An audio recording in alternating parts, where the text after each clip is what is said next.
नमस्ते मेरे दोस्तों, मैं फिर से आप लोगों से मुखातिब हूँ। आज मैं आप लोगों को सारतंग लोक कथा सुनाने वाली। अभी आप सोच रहे होंगे सारतंग सुना सुना तो लग रहा है लगभग।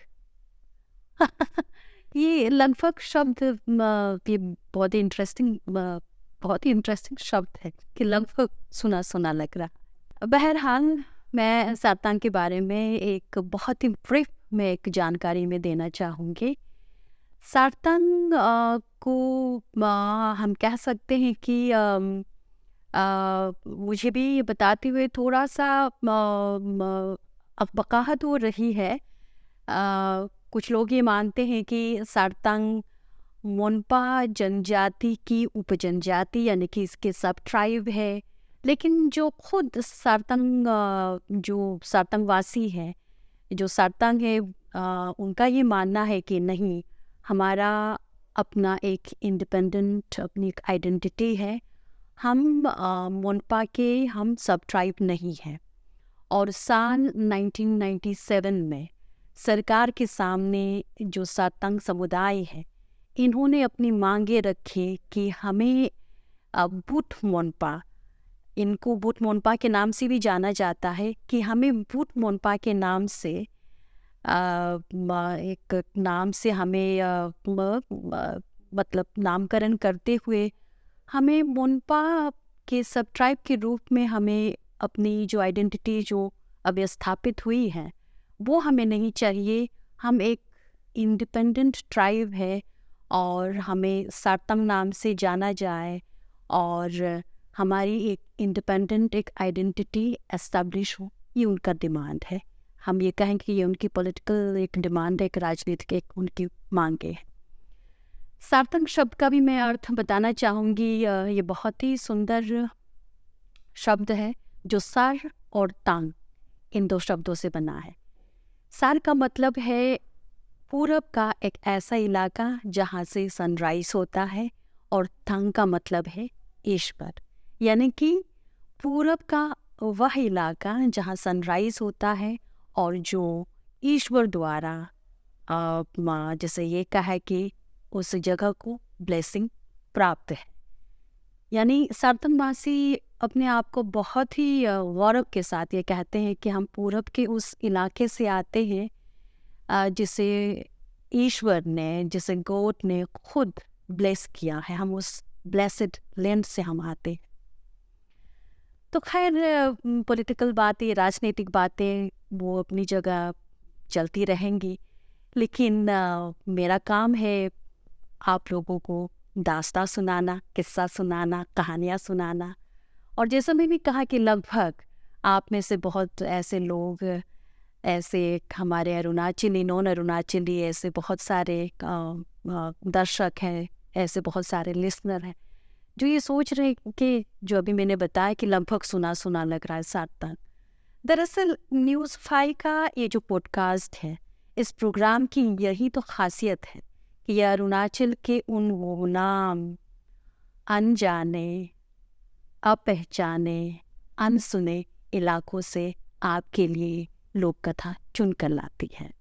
तो आज मैं जो सारतंग लोक कथा सुनाऊंगी, इस लोक कथा का टाइटल है आया टेब्यूमो नी आई फिचन, जिसका इंग्लिश ट्रांसलेशन होगा आया टेब्यूमो एंड द स्नेक।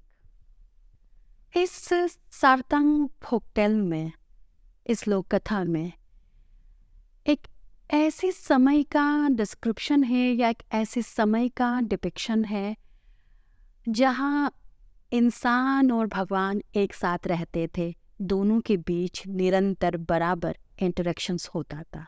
जी हाँ, इंसान भगवान को देख पाते थे, उनसे बातचीत कर पाते थे, और भगवान स्वयं इंसानों के घरों में रहते थे। और ऐसे कहते हैं कि इंसानों के बीच भी एक ऐसे कुछ खास इंसान हुआ करते थे जिनको सुपर नेचुरल पावर जिनको प्राप्त था, या दिव्य शक्ति जिनको प्राप्त था।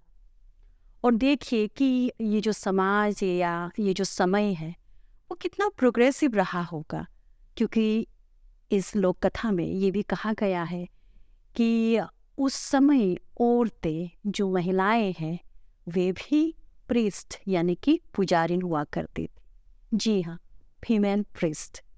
आज इस समय आप देखिए कि कितने फीमेल प्रीस्ट है, आप उंगलियों में गिन सकते हैं, आप देखिए। लेकिन उस समय खूब बहुत बहुत अधिक संख्या में औरतें महिलाएं पुजारिन हुआ करती थी। इनके पास जैसा मैंने कहा सुपरनेचुरल पावर हुआ करता था। तो ठीक ऐसे ही एक बहुत ये कहे कि शक्तिशाली दिव्य शक्ति से सुपरनेचुरल पावर से लेस एक महिला का नाम था आया तेबियमु। आया तेबियमु, जी हाँ, ये पुजारिन हुआ करती थी, फीमेल प्रिस्ट हुआ करती थी। और ये जिस गांव में रहती थी उस गांव में इनका खूब आदर और सम्मान हुआ करता था। आप लोगों ने ट्रेडिशनल सातंग घर देखा होगा कि नहीं? ट्रेडिशनल सातंग घर निशी या गालों घर से अलग होता है। ट्रेडिशनल जो सातंग घर है उसके कई फ्लोर होते हैं, कई माले होते हैं। आप तीन माले तो होंगे। तो ऐसा अभी जैसे मैंने कहा कि जो भगवान है वो उन मनुष्यों के, उन इंसानों के घरों में रहते थे जिनको सुपरनेचुरल पावर मिला हुआ था या जो दिव्य शक्तिधारी।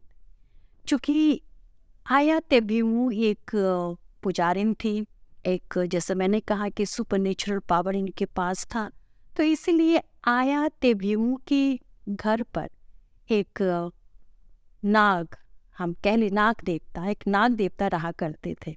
यानी कि जो आया तेबियमु का जो घर था, घर के ऊपर वाला जो हिस्सा, जो ऊपर का जो आप ये कहे कि ऊपरी माला या ऊपर का जो फ्लोर था, वहाँ ये रहा करते थे नाग देवता। एक दिन की बात है, आया तेबियमु ने सोचा कि आज मुझे खेत पर निकलना है, काम पर तो जाना होगा। क्योंकि कई दिन से आया तेबियमु बहुत ज़्यादा बिजी थे। वो गांव में जो बीमार पड़ते हैं उसके झाड़ फूँक के लिए, इलाज के लिए उनको बुलावा आता था, तो ये इनको जाना होता था। तो इनका अपना काम रुका हुआ था, लेकिन बाकी जो समाज सेवा का काम था वो बराबर वो चल रहा था, लेकिन अपना काम रुका हुआ था। जब इन सारे कामों से इनको ये कहा कि निजात मिली, यानी कि उनको ये उससे फ्री हो जाती है, तो ये सोचती है कि आज मुझे अपने खेतों की तरफ निकलना होगा और मेरी खेती की क्या हालत हो रही होंगी, पता नहीं कितने घास उगाए होंगे, मुझे उसको साफ करना होगा। लेकिन खेती पर निकलने से पहले ये अपने घर के उस ऊपरी हिस्से में चढ़ती है और उसके बाद जहाँ ये नाग देवता निवास कर रहे थे वहाँ चढ़ती है और नाग देवता से कहती है कि बहुत आदर और श्रद्धा के साथ कि मैं आज खेत के लिए निकल रही हूँ, शाम तक लौट के आऊँगी और बच्चों को मैं आपके भरोसे छोड़ के जा रही हूँ। बच्चे नीचे खेल रहे हैं, आप बच्चों का ध्यान रखिएगा, उनका खूब ख्याल रखिएगा, मैं शाम तक लौट आऊँगी। ये कहकर आया तेबियमु खेतों के लिए निकल पड़ते हैं। अब बच्चे तो जैसे हम सब जानते हैं कि स्वभाव से बड़े क्या कहे कि मौज मस्ती करने वाले होते हैं, खूब खेलने कूदने वाले होते हैं। तो ये खूब खेलते हैं, खूब क्या कहे कि खूब मस्तीखोरी करते हैं। और उसके बाद जब दोपहर हो जाता है तो बहुत जोरों की भूख लगने लगती है बच्चों।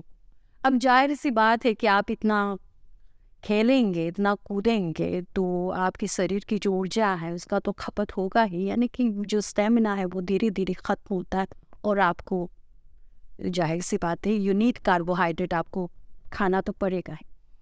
तो बच्चे अपनी सबसे बड़ी दीदी से कहते हैं कि दीदी हमें भूख लग रही है, आप हमारे लिए खाने का कुछ इंतज़ाम करो, ऊपर जाओ और वहाँ से खाने का कुछ कुछ कुछ लेके आओ खाने के लिए। अभी जैसे मैंने बताया आपको कि घर के ऊपर वाले हिस्से में नाग देवता रह रहे थे और घर का जो ऊपर वाला हिस्सा था उसी स्टोर रूम के रूप में भी काम लिया जाता था। जी हाँ, एज ए स्टोर रूम उसको काम मतलब उसको एज ए स्टोर रूम भी यूज़ किया जाता था, वो जो ऊपर वहाँ खाने पीने के सामान रखा जाता।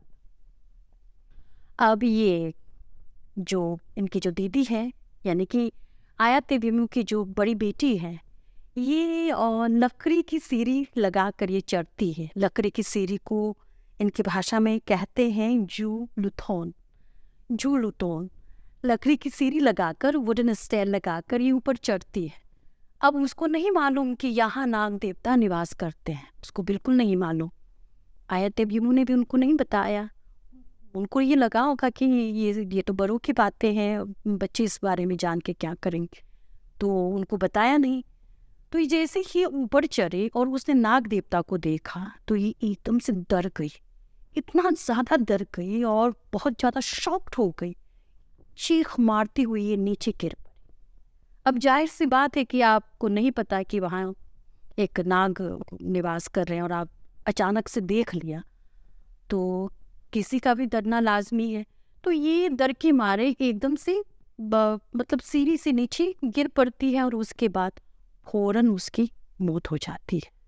बहुत दुखद मौत हो जाती है। अब जब शाम को आया तेबीमू लौट के आती है तो उसने देखा बच्चे रो रहे हैं।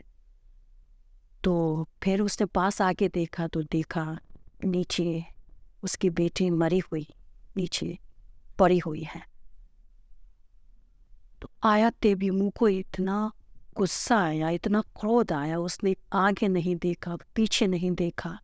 उसने सीधा नाग देवता से कहा कि तुम ही नहीं मेरी बेटी को दसा है। मैंने तुम्हें क्या कहा?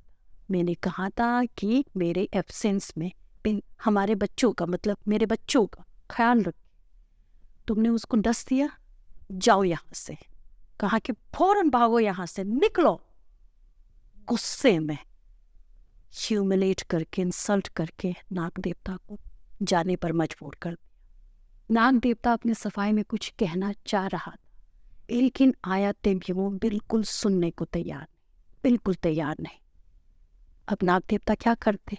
वो अपना समूह लेकर चुपचाप रेंगते हुए नदी क्रॉस किया। फिर उसके बाद जंगल की तरफ चले गए और ऐसा कहते हैं कि क्योंकि नाग देवता के रहने के कारण आया तेबीमू का घर प्रोटेक्टेड था।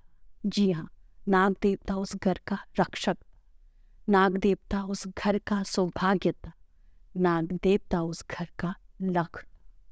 लेकिन नाग देवता के चले जाने से उस घर का सौभाग्य लुट गया, उस घर का सौभाग्य मिट गया।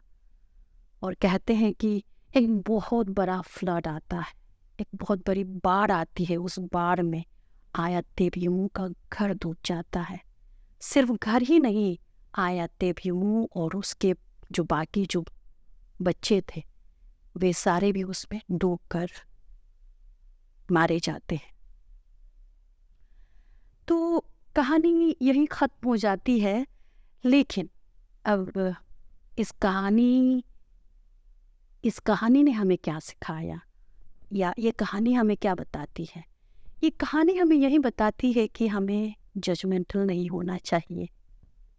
देखिए, हर सिक्के के दो पहलू होते हैं। पहला कि आया तेबीमू की बेटी मर गई। दूसरा, it was purely accidental death, ये दुर्घटना थी, उसकी हत्या नहीं हुई, उसका मर्डर नाग देवता ने नहीं की। लेकिन आया तेबीमू आते ही अपनी बेटी को देखने के बाद जो सिचुएशन है, जो सर्कमस्टेंसेस है, उसका कम से कम एक बार तहकीकात कर लेते, जांच पड़ताल कर लेते, एक बार नाग देवता को बोलने का मौका देते, एक बार उनके तरफ से वो क्या बोलना चाह रहे हैं, वे क्या अपनी सफाई में क्या कहना चाह रहे हैं, वो तो सुनते। लेकिन इन्होंने सुना नहीं, बल्कि उसे अपमानित करके, ह्यूमिलेट करके अपने घर से निकाल दिया। तो जैसे मैंने कहा, हम एक बहुत ही जजमेंटल सोसाइटी में जीते हैं। हम बहुत जल्दी दूसरे को जज करने लग जाते हैं कि ये तो ऐसा है, ये तो वैसा है। मदर टेरेसा ने बहुत बड़ी बात कही कि अगर आप लोगों को जज करते रहोगे तो प्यार कब करोगे? लोगों को हमें जज नहीं बल्कि प्यार करना चाहिए। ये कहानी हमें यही बताती है कि हमें हमेशा दोनों पक्षों को सुनना होगा। दोनों पक्षों को सुनने के बाद तब किसी हमें कंक्लूजन या किसी मुकामात पर पहुंचना होगा। इस तरह से तुरंत जजमेंटल हो जाना निहायत ही गलत है। अब मुझे दीजिए इजाज़त। पायल।